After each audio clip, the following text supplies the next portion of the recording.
they come to the flag. 3 abreast. Photo finish. Surely you're never going to top that finish in 2024, right? They're going to close right to the 2 leaders. Coming to the line. Clash together. I believe Buescher. Oh my sweet Jesus. What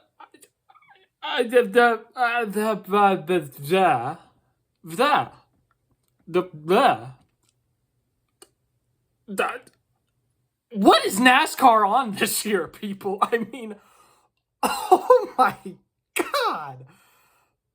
I'm shaking still. I'm still shaking. This is crazy.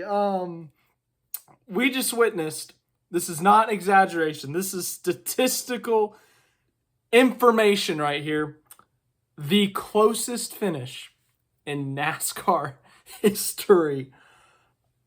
Have you ever? No, I've never. Quite literally never. Kyle Larson beats Chris Buescher by that much. That might be optimistic. He beat him by that much in a thrilling photo finish. Kansas is the best track on the schedule. I think we can declare that now if it hasn't been declared already. I'll go into a side tangent about how if we're going to keep this format, put this as a championship race. But for now, that race and that finish, my God. I don't even know where to start. 2 laps to go. Denny Hamlin's leading. He really had this thing under control until about 8 to go when he was managing fuel. And then Martin Truex Jr. on fresh tires and safe on fuel was very much charging hard, gonna pass him. And then Kyle Busch spins out. And at this point, I was like, man, Truex, he keeps on kind of getting screwed out of these wins that he's going to have late in the race. But, you know, it is how it is. You know, there's no guarantee that Truex would have even passed him. He probably would have. But anyways, I had no idea what was coming next. I was like, overtime finish. They're going to start wrecking each other. Someone's going to spin the tires. Someone's going to go for the win from 14th and wipe out good cars, you know. They kept it clean. Well, except for whoever dumped Corey Heim off of turn 4 on the last lap. Irrelevant for now. And we witnessed, maybe, I said this after Atlanta too, so I don't want to sound like that guy who every time there's a great finish, be like, oh, it's the greatest finish of all time. Maybe, might be the greatest finish in NASCAR history. Unlike Atlanta, it was not a super speedway, so, you know, there was no, like, everyone in a pack and getting a push and all that. This was raw, straight up, hardcore, what you dream of at night and wake up at 3 a.m. thinking about it. You can't go back to sleep because that dream about that racing was so awesome. This is that dream, people. Just genuinely the best possible finish. Pure racing. Larson sending it on the outside of Buescher. Buescher keeping his foot in it. Both of them hitting off the side of each other. Then you're questioning, are they going to wreck each other? And then, oh my God, Chase Elliott and Martin Truex Jr. are right there. It's going to be a photo finish between them. Oh, wait, no, Larson and Buescher are still on track. Who won? The 17 team was celebrating like they had won the race. They were screaming over the radio, high-fiving each other, jumping on top of each other. And then Cliff Daniels is like, hi, we're being told that we won. So what are you guys freaking out? We won. And Larson's losing his mind in the car, slapping the crap out of his car roof like, I don't know what to say, man. Other than that was epic. That was fantastic. Kansas Speedway, man. Last year, this race was the race of the year in the spring. The epic finish between Larson and Hamlin. The great racing throughout the day. The different leaders. Everything about it. And today, once again, Kansas has delivered probably the race of the year. And we're only 12 races in. You know, that Atlanta race in the spring was great. Great finish. But this, man, there was something different about this one. I think it's because it was a mile and a half, a real mile and a half, you know. And I'm not taking a shot at Atlanta there. That's just the style of racing is. But this kind of racing is what these cars, well, technically they were actually not made for this style of track, but the way it's played out, this is the style of track this race car was made for. Kyle Larson said it in his post-race interview, we need to go to more mile and a halves. Imagine telling someone that just 3 years ago, they'd probably throw rocks at your face.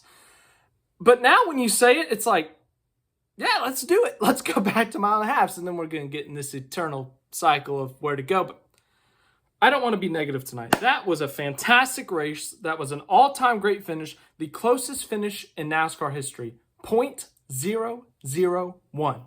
Record previously held by Jimmy Johnson and Clint Boyer at Talladega in 2011, and then Ricky Craven and Kurt Busch in 2003, 2002, 2004, one of those years. I can't remember the exact year for that one, but oh my gosh, I am never going to forget that. That was incredible. That was great.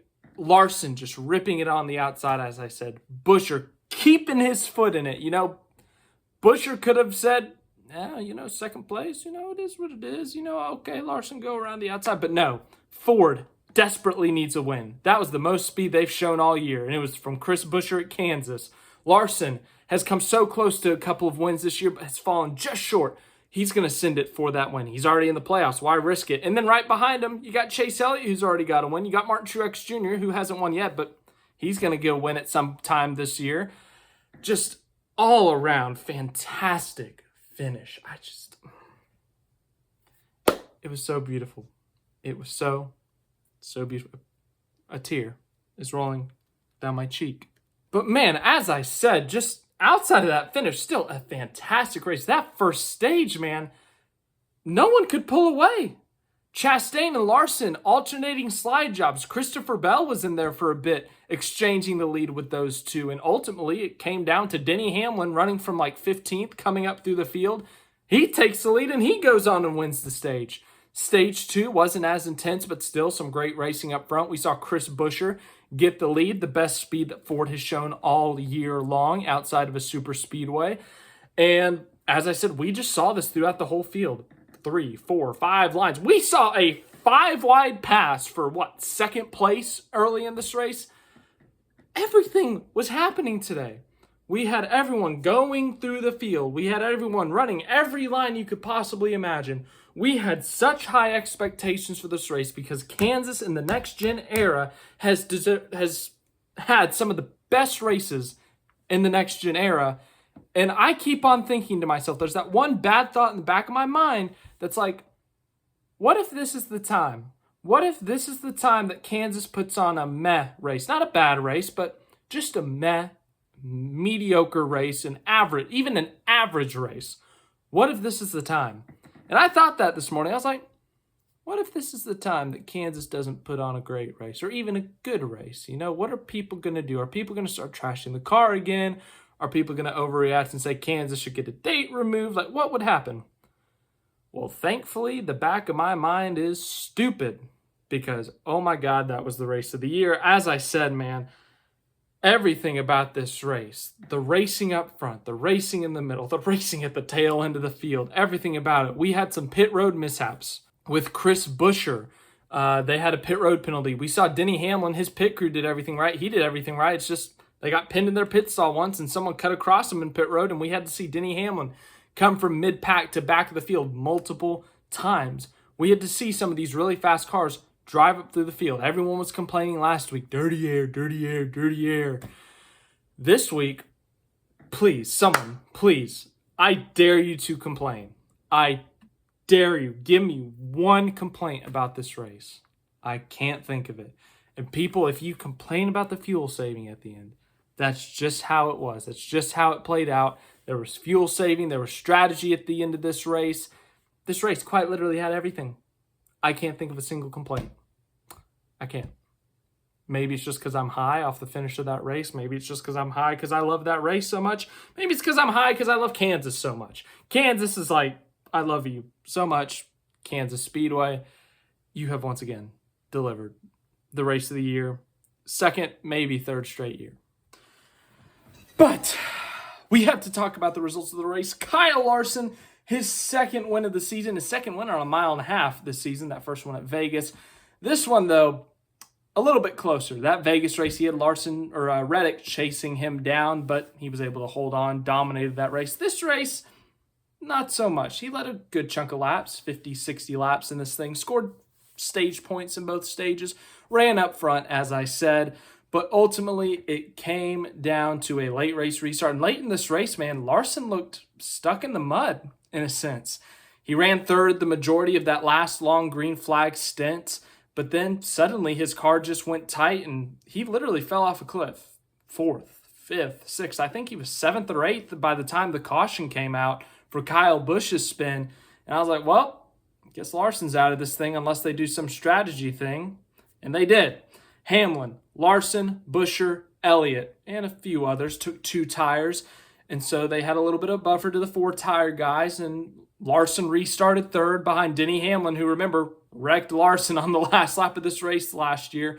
And even if it wasn't for that situation, I think Larson plays it out the same. He times the restart perfectly, and rather than push Denny Hamlin into turn 1, he not dive bombs, but he dives to the inside of Hamlin, makes it 3 wide into turn 1. Buescher gets the lead, but Larson was able to chase down Buescher. He was able to make that epic move on the outside, and Kyle Larson is the winner of the closest finish in NASCAR history.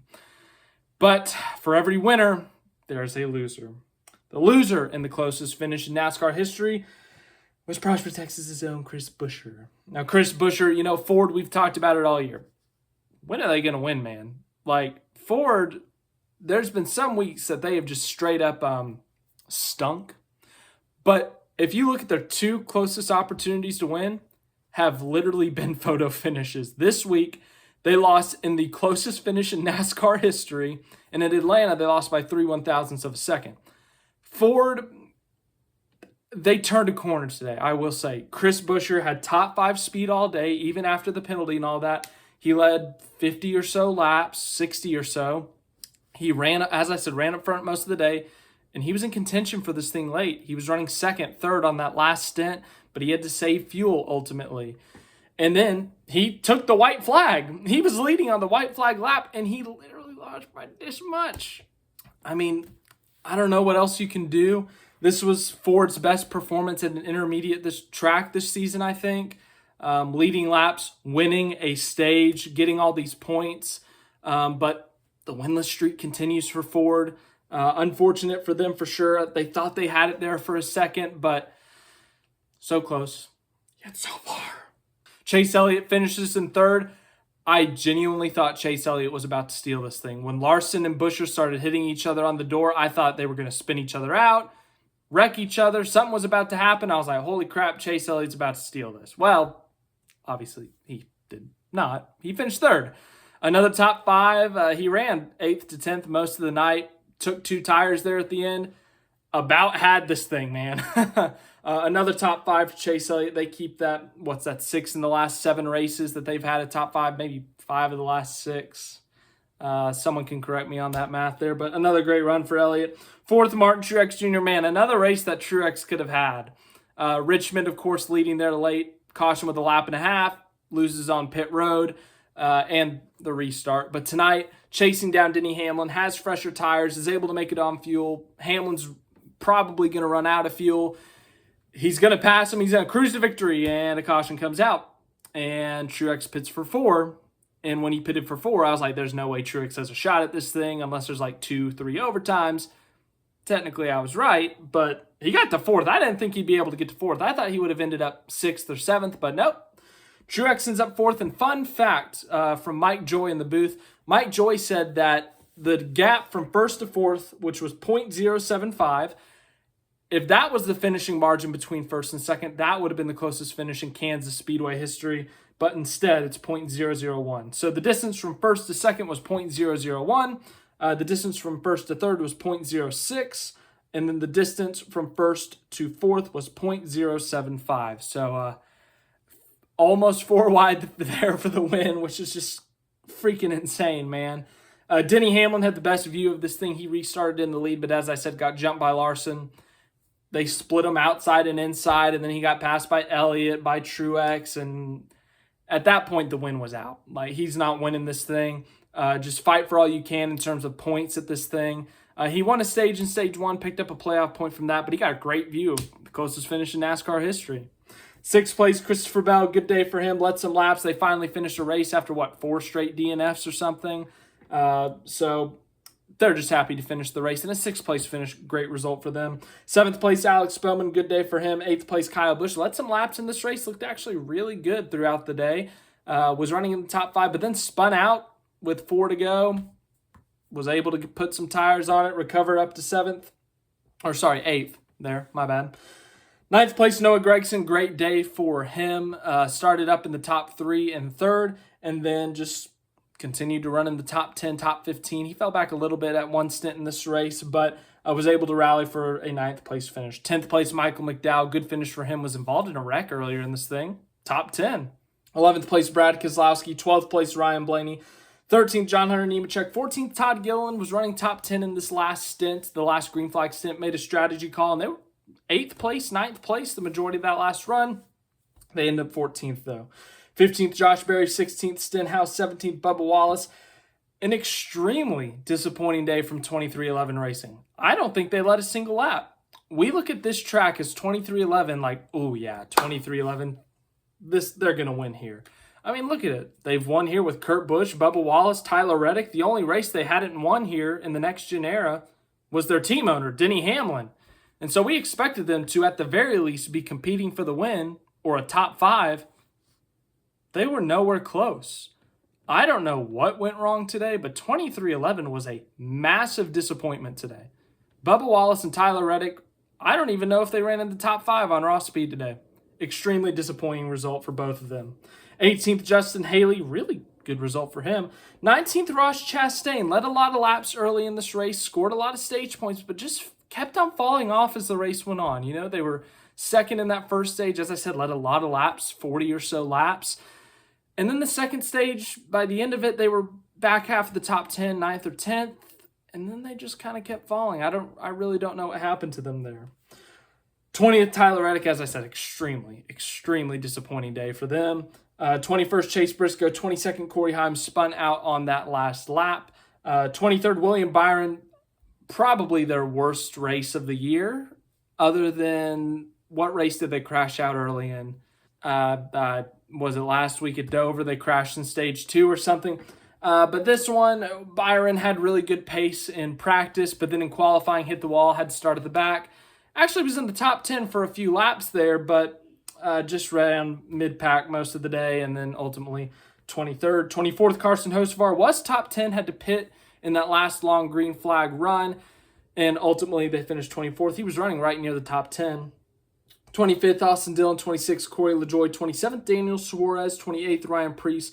Zane Smith. 29th, Daniel Hemrick. 30th, 31st, Derek Kraus. 32nd, Ty Gibbs. Had top 5 speed at some points of this race, but just like Hocevar, had to pit under green late in this race. They got pinned a lap down, and they finished a lap down. 33rd, Austin Hill in his second ever Cup Series start. 34th, Joey Logano was involved in a wreck or a solo spin, and he got stuck. 35th, Riley Herbst in his first non-super speedway start in the Cup Series. 36th, Harrison Burton involved in a wreck. 37th, Austin Cindric involved in a wreck. He was taken out. There was a stint there at the beginning of stage 3 where they just couldn't stop wrecking. And it was a little bit annoying. But then, they were fine. They stopped wrecking, so it was fine. And Jimmy Johnson last. This time, though, it was not Jimmy Johnson's fault. Jimmy Johnson just got wrecked by Corey LaJoie. Someone said Jimmy checked up. Maybe he did. I don't know. So maybe it was his fault. I don't know at this point. But Jimmy Johnson finishes last. The car he used to drive finishes first. That's your story of today. There's nothing more significant that happened today. Definitely not the closest finish in NASCAR history. What? Oh, my goodness. I don't know what else to say. I've been speaking for 20 minutes, so I guess I've said it all. Thanks for watching this video. We got Darlington next week. What a race at Kansas today. Back to the thing I was saying earlier in the video. I do know what to say now. I do know what to say. If NASCAR is going to continue with this format that I dislike, which is the championship format where we do a one-race shootout, Kansas, you got to do it at Kansas. You have to do it at Kansas now. It's not a you should. For me, it's a you have to do it. With this next-gen car at this racetrack, producing the type of racing we saw today, oh my gosh. It may get cold at Kansas in November. Well, darn it. adjust the schedule, move it up, get rid of a couple races, make it a 33-race schedule if you have to, run this race in mid-October like it used to be, make Kansas the championship race. No more excuses. I do not want to see the championship at Phoenix again. Everyone cries for Homestead because it used to be good and they get all nostalgic about it. I'm not saying Homestead's a bad track. I'm just saying I'd like to go somewhere new for a championship race. Kansas is sitting right there, all perfect, all pretty, great racing. Why not? All right, that's the last thing I'll say in this video. Thanks for watching again. Hope you enjoyed. Have a great rest of your day. We'll have the Monday after tomorrow. It'll be fun.